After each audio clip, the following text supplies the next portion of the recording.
Hi, welcome to day 5 of our tiny house build. We left off last time after we finished the subfloor because we did not have our windows yet, so we couldn't rough in these window openings to frame our walls.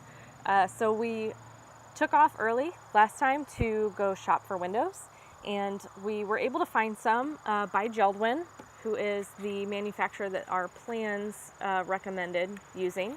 But the rough opening sizes were a little bit different than what the plans called for. So it was a good thing that we stopped and went and found the right windows.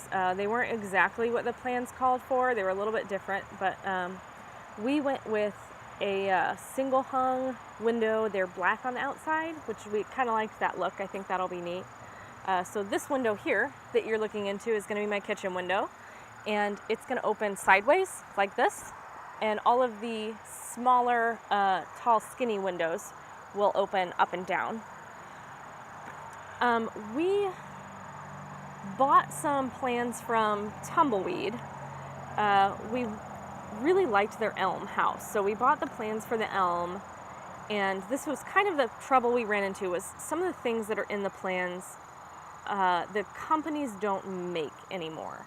So the exact windows we couldn't find. They recommended an egress skylight by Velux in a size I don't think they make anymore. We haven't been able to find it. But the bummer about it was we knew that we wanted to build an elm, but we wanted it to be 26 feet long because the porch takes off almost 3 feet. So Tumbleweed will build you a 26-foot elm, but they only have plans for a 24-foot. And we really went back and forth about whether we were going to buy them. We weren't sure if it was a good idea. We ended up going ahead and buying the plans for the 24-foot, knowing that we were going to have to modify them. And we bought the trailer from them, and the trailer is fantastic. And before it got delivered, Kevin spent a lot of time actually building the 26-foot elm in SketchUp. And it turns out a lot of the things in the plans just don't really add up all that well. There are a lot of errors and misprints, which is really a bummer because they were very, very expensive plans. So we were a little bit bummed about that.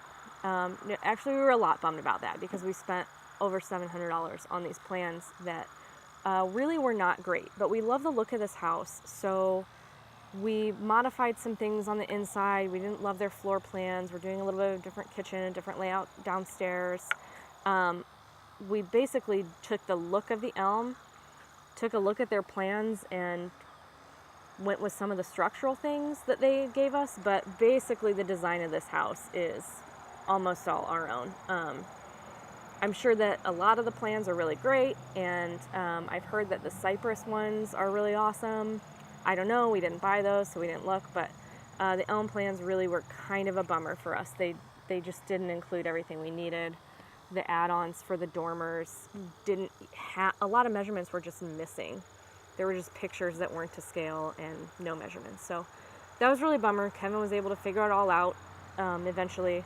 So it all worked out okay, but that really held us up a little bit. Now that we've got everything figured out, we've got our windows bought, we have our door bought, we were able to finally figure out the rough opening sizes and frame the walls out, which was awesome. So now these are up and we are ready for the next step, which is putting our loft beams in place.